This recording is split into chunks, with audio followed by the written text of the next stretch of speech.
back to the fall of 1969 when I walked into Gamble Hall and took an obscure aviation course from a very young accounting professor. And look what it's grown into today, the largest collegiate flight program in the world. He had vision as to where the aerospace industry was headed. He had vision as to how an aerospace education program should train and educate its future leaders. But more importantly, he had a vision into the individual student's personality and how they might be their very best in aerospace.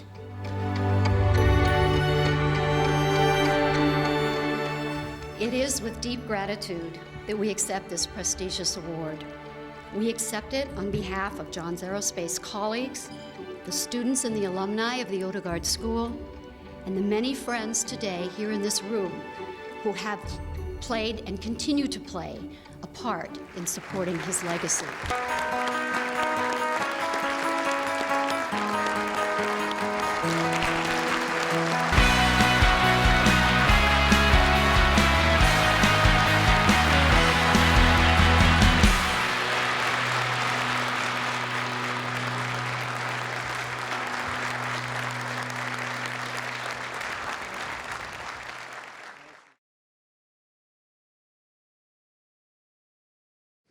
Welcome to the Roughrider Award ceremony honoring the founder and namesake of the John D. Odegard School of Aerospace Sciences. What a wonderful day for the school and for the family of John Odegard. I want to thank you all for attending. Over the course of the 126-year history of the state of North Dakota, only 41 of its citizens have been named to this award. John Odegard will soon become the 42nd. What a tremendous recognition for a relentless spirit from Minot, who left an indelible mark on UND and on the state of North Dakota. Well, thank you all for being here. This is a great event and a wonderful day. And I want to introduce Dr. John Bridewell to provide the invocation.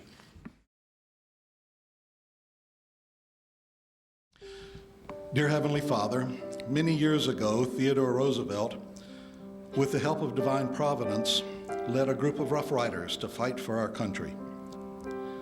Since 1961, North Dakota has been inspired to proudly honor other leaders, and we honor them with the Theodore Roosevelt Roughrider Award. One of these leaders is John Douglas Odegard. While we gather together today to celebrate John Odegard's legacy, it is easy for us to revel in what we have become and to enjoy the magnitude of our success. But we also remember the measure of John Odegard's hard work, evenings and weekends included, that became the model for all of us to emulate. He knew you. He trusted you. He was inspired by you. And he always sought what was best, not just for himself, but for others, and particularly for North Dakota. For a legacy is not made just with our accomplishments alone, but with a desire to lay up treasures in heaven and to hear you one day say, "Well done, my good and faithful servant." Arouse within each of us the inspiration to live up to our inheritance and to follow the tradition of excellence that was established by our predecessors. Lead us, guide us, bless us as we seek your wisdom and offer this invocation in the name of Jesus Christ our Lord. Amen.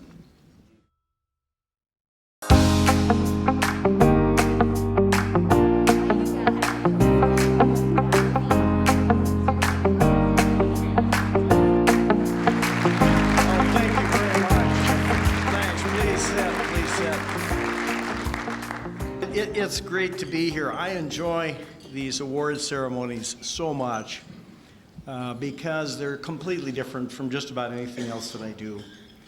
And it's entirely fun. We want to have fun, and one of the gentlemen at this table over here said John Odegard would want us to have fun today, and I think we will. Thank you for being here as we honor one of North Dakota's finest, an extraordinary leader, entrepreneur, pilot, and educational administrator. A true visionary who took 2 donated aircraft and a small office in UND's business college and built an aviation program that has grown into the largest and best in the world. The Roughrider Award is the state's highest commendation for one of its citizens. It is an award reserved for those select few whose contributions have had a profound impact on our state. There is no doubt that John is most deserving of the highest recognition the state of North Dakota can bestow. And with it, he achieves the honorary rank of Colonel in the Theodore Roosevelt Rough Riders. At this time, I would like to invite Secretary of State Al Jaeger and State Historical Society Director Claudia Berg to join me for the official unveiling of the portrait that will hang in our state capitol. This portrait will pay tribute to John's life and his many contributions to the state of North Dakota.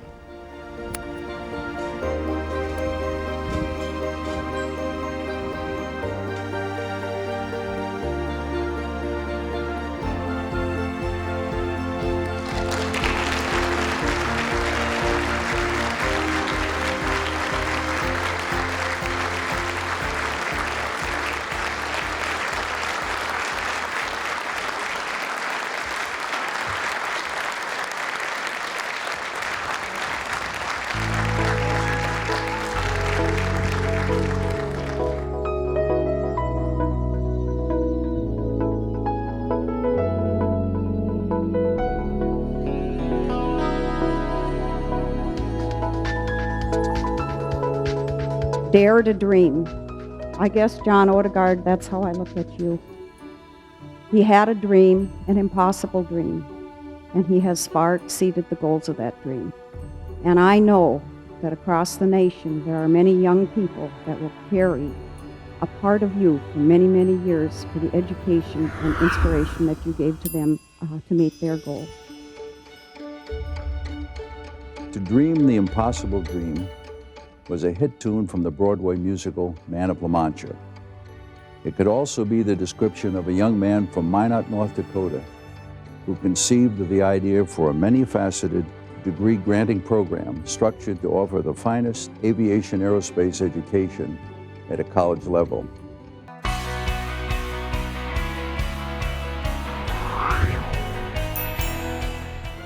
John just always had a passion for aviation. And he was always out there bringing people to the university. He invited everybody here, and most people came because John was excited, and they were excited by his passion for building the very best aviation program that there could be. That work ethic, that North Dakota spirit made this school the exceptional school that it is today.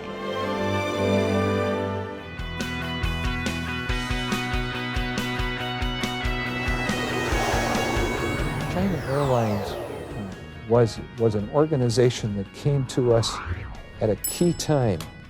They were very important to us. They were a launch customer at a key time. They were like the NSF grant that we had to have to stay alive. A bold new concept and a fresh approach to space was in the works and headed for the launch pad. But the real surprise, at least to some, was where this was happening. The unlikely place was right in the very heart of North America, at the University of North Dakota, where less than 20 years earlier, John D. Odegard started what is now a world-renowned aerospace school.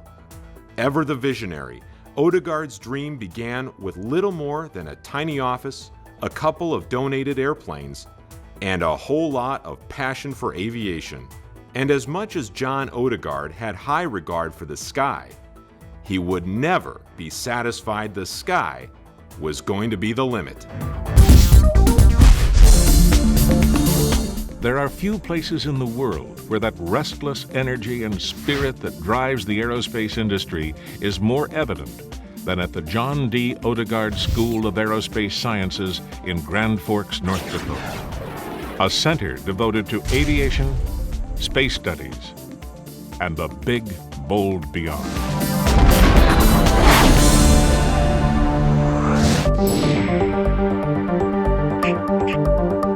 My first impressions of the school was I was absolutely blown away with it.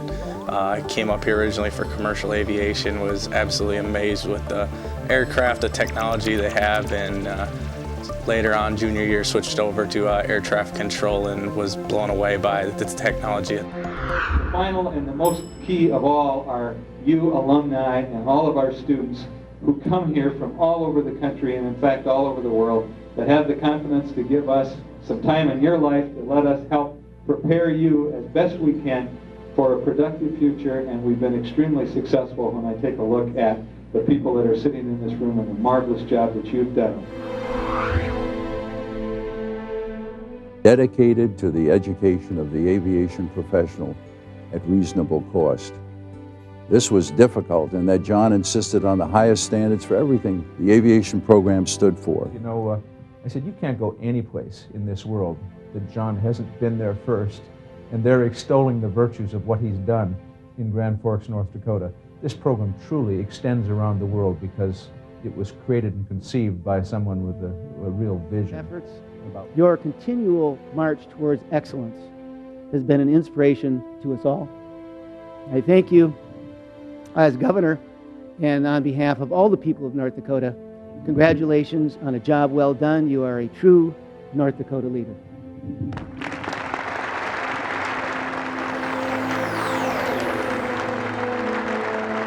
Because he had a vision, and because he lived that vision, he made it possible for me to live my vision.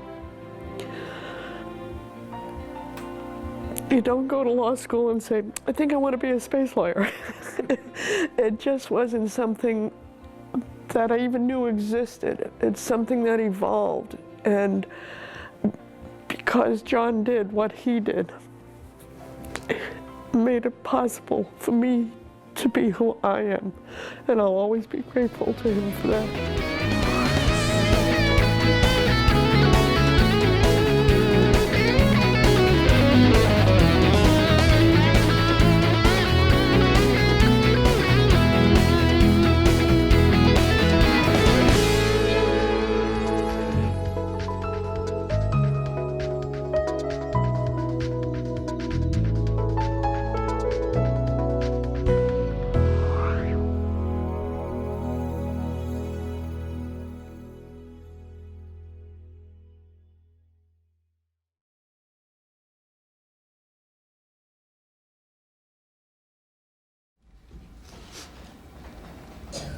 Diane, family members, at this time, it is my great honor to present to you the Theodore Roosevelt Roughrider Award to John D. Odegard, our 42nd recipient.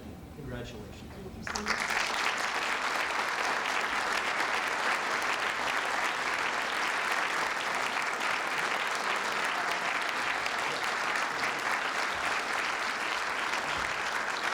Oh my goodness. Thank you so much, all of you, for being here today. I mean, it's wonderful.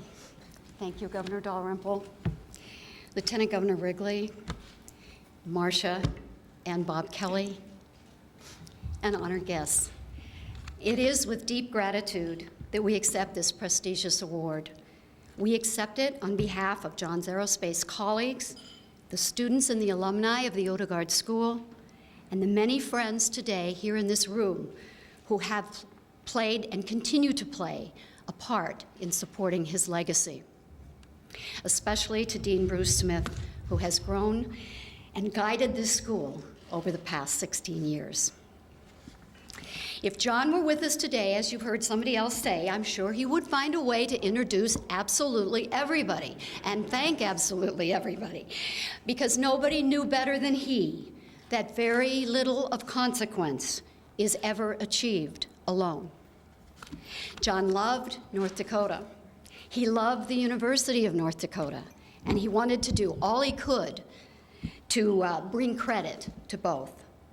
As you've heard me say, he invited most of the world to come to Grand Forks, and most of them did. because he wanted to connect people who could help the school and thus promote the growth of aerospace in the city and state. He would, of course, take people flying, and he'd take them fishing, and he'd send them home with a bag of Ryan potatoes, and he would invite them back to speak at one of our many aviation banquets. And oh yes, how about a scholarship for the students? He just saw a lot of opportunity in every visitor. He saw it everywhere. In 2007, we launched the book, Flight of the Odegard by Patrick McGuire. And when McGuire was asked to describe this story, he puts it this way.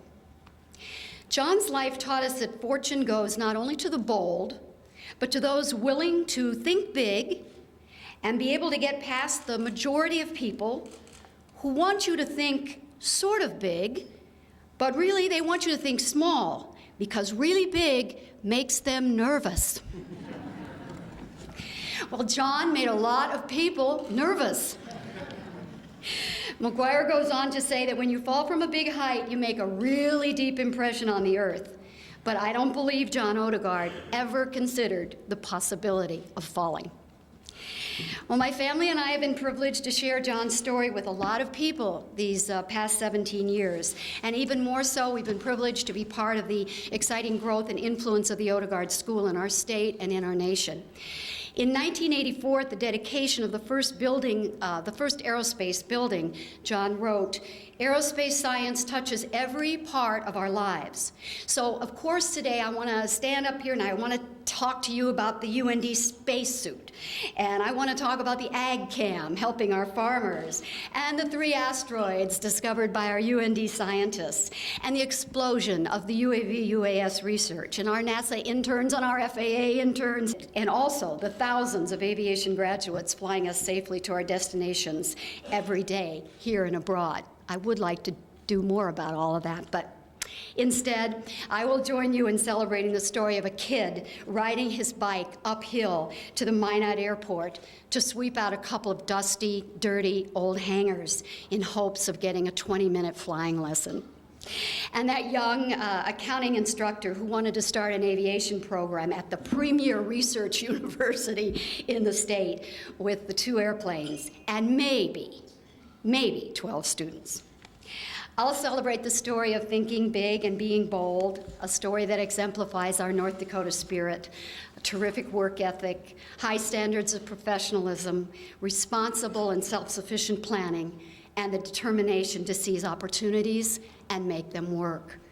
This is the spirit of the Odegard School today, and more importantly, these are our North Dakota values, the values that can inspire our youth and our future leaders. So we thank you, Governor Dalrymple, for honoring John's legacy and for making his story a more visible part of our wonderful North Dakota history. We are truly grateful.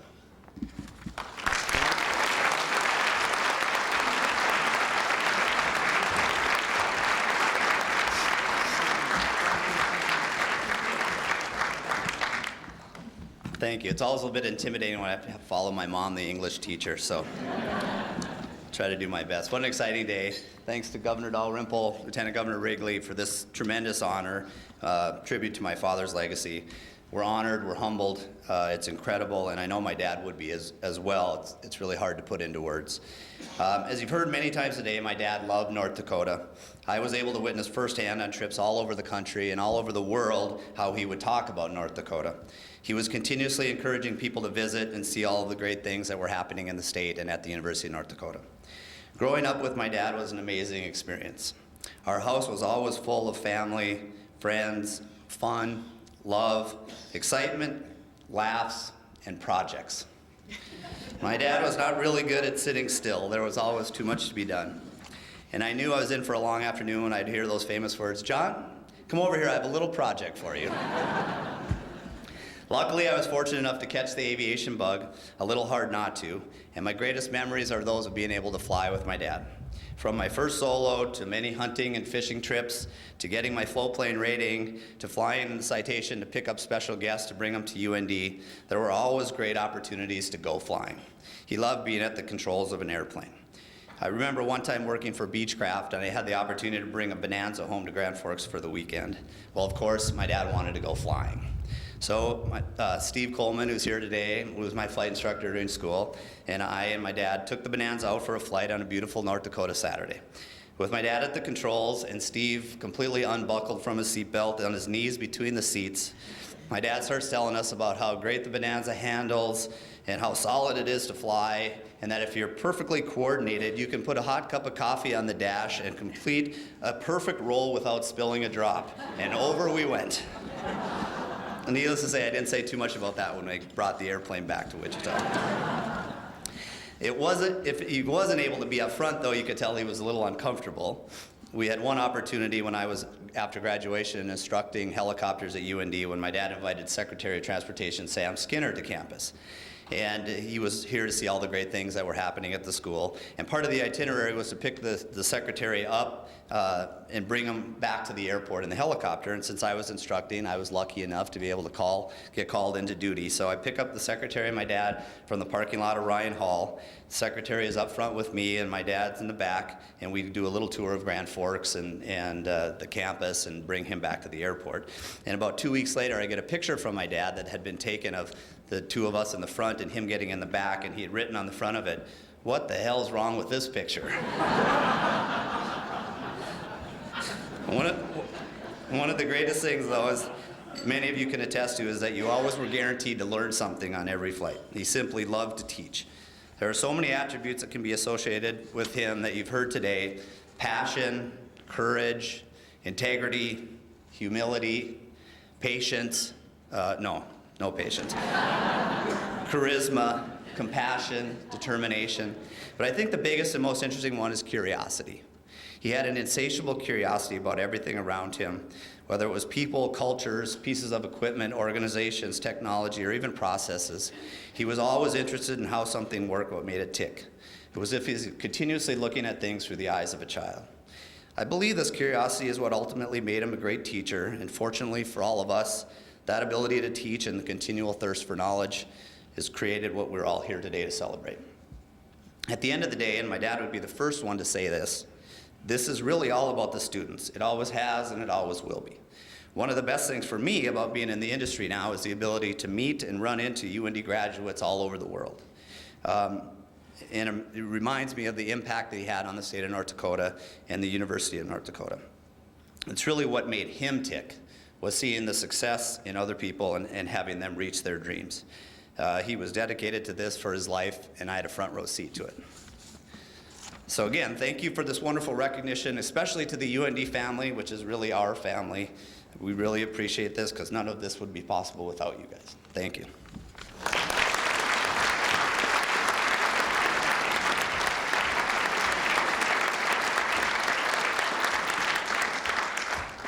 Well, we've heard a lot about the amazing J.D.O, and I always like to take the opportunity to talk to him a little bit, talk more a little bit about him as a dad, as John has done. And we learned so much from him. There's a great saying, if you're not 10 minutes early, you're late. And I did not learn that from my dad. That is actually nothing that he taught me. I remember standing in the auditorium, or in the gymnasium in high school basketball, it's parents' night, and they're going down the line, the coach is introducing the players and their parents, and I'm watching the door at the back of the gym going, come on, come on, come on, come on. Sure enough, by the time they got to me, here he comes, flying through the door, his Burberry scarf flailing, and they made it. And that's kind of how he rolled, right? He always made it, though.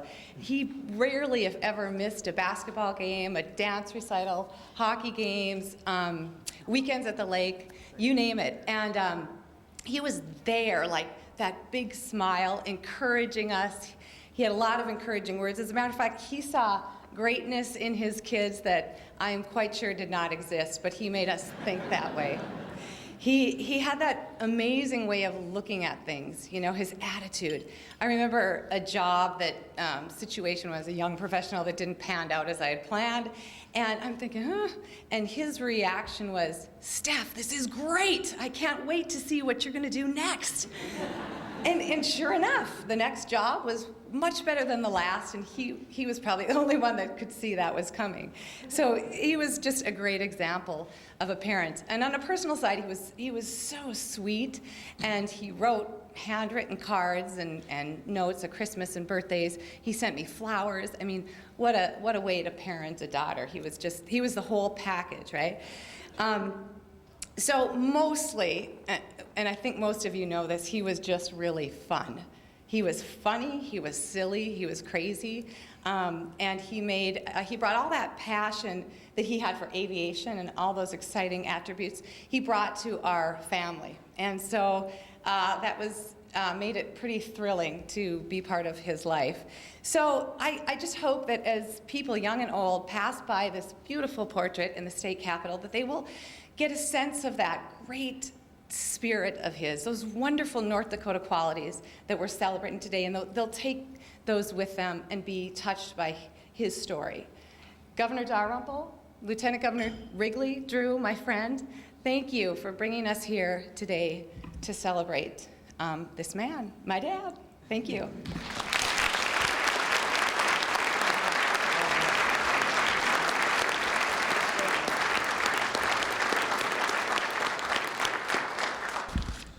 Thank you, Governor. My name is Jim Bunke, and I'm an example that John Odegard did not discriminate between talented and less talented students. I arrived at UND in 1975 as a wide-eyed, rural Minnesota kid who loved to fly. Growing up rural, of course, you aspire to get out and see the world. And all I had to do was cross the state line and meet a guy named John Odegard. And my journey began. John Odegard was a trip. You've heard all the words to describe him: charisma, passion, drive. My favorite is vision. He had vision as to where the aerospace industry was headed. He had vision as to how an aerospace education program should train and educate its future leaders. But more importantly, he had a vision into the individual student's personality and how they might be their very best in aerospace. In my case, I thought I wanted to be an airline pilot. John saw it differently. John thought I would be better suited to sell corporate aircraft. We've already heard that John was very persuasive. He was direct, and I'm here to say 37 years later, he was right. I've enjoyed my career in corporate aircraft sales. He was spot on. John's vision has profoundly impacted the lives of many students and graduates. He would have loved this day to have the governor of his beloved state here, the masterful dean that took over after John left us, and to be here with industry leaders like Cy and Betty Robin and Clay Lacey, and the president of our university, and the staff that he so beloved, and his alumni, and of course, his family. Thank you, Governor, for recognizing our Roughrider, Colonel John Odegard. We share the pride in knowing this worthy recipient.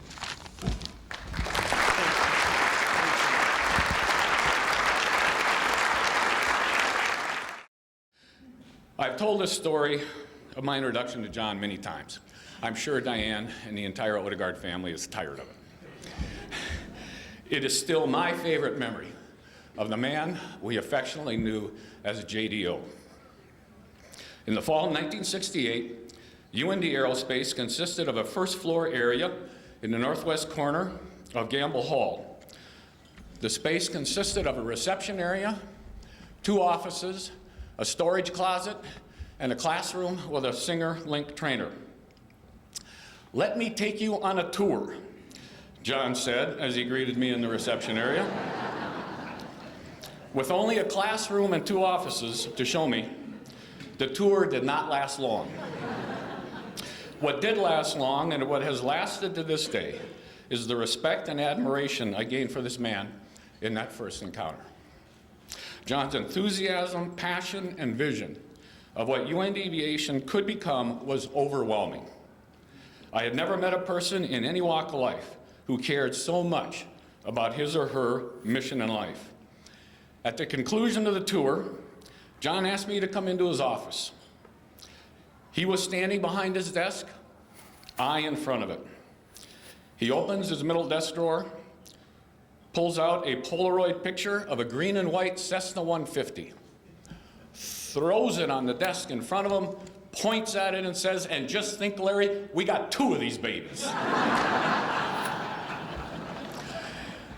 I said, "Sign me up on the spot," and had the honor of being one of the first dozen students at UND to major in aviation. I met John for the first time in May of 1976 at a National Intercollegiate Flying Association national flight competition. At all places, it was in Embry-Riddle Aeronautical University in Daytona.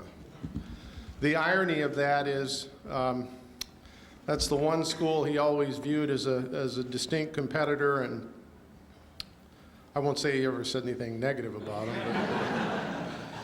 But anyway, I was attending St. Cloud State University that didn't have an aviation program, but knew I wanted to live my life in aviation. So I was looking for a program to complete my studies.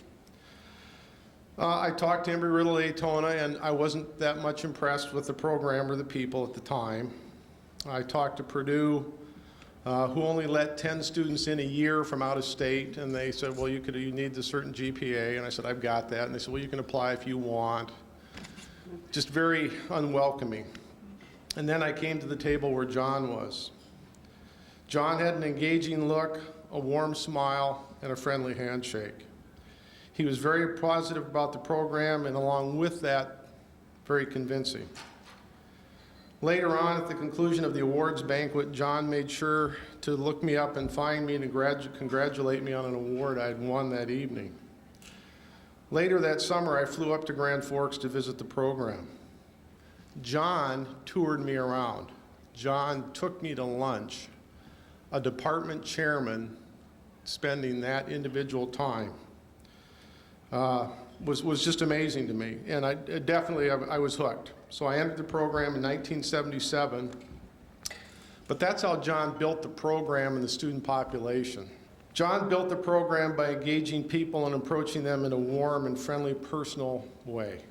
He was a risk taker, and he always looked at the outcome, and that's what was important. How to get there was of secondary importance. He knew it would happen.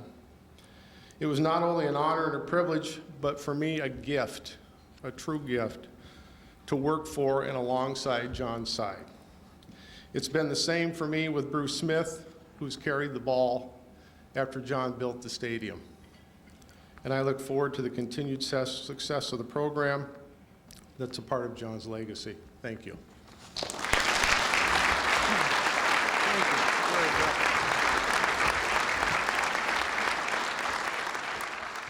The culture of the Odegard School is one of mutual trust based on a shared professionalism, not unlike a pilot flying high above the clouds who can count on updates from the ground controllers and fellow pilots if conditions change. We have come to view the daily challenges that are part of any worthy endeavor with the same sort of creative anticipation as a pilot who realizes the weather is dictating a changing course. This is neither accident nor coincidence, but the legacy of John Odegard. John taught us all to be true pilots whether we flew or not, which is why John's memory is still very much alive here in Grand Forks. For his overwhelming personality as the consummate pilot still fills every crack and crevice of the Odegard School and continues to make a lasting impression on all the people who knew him and all who followed.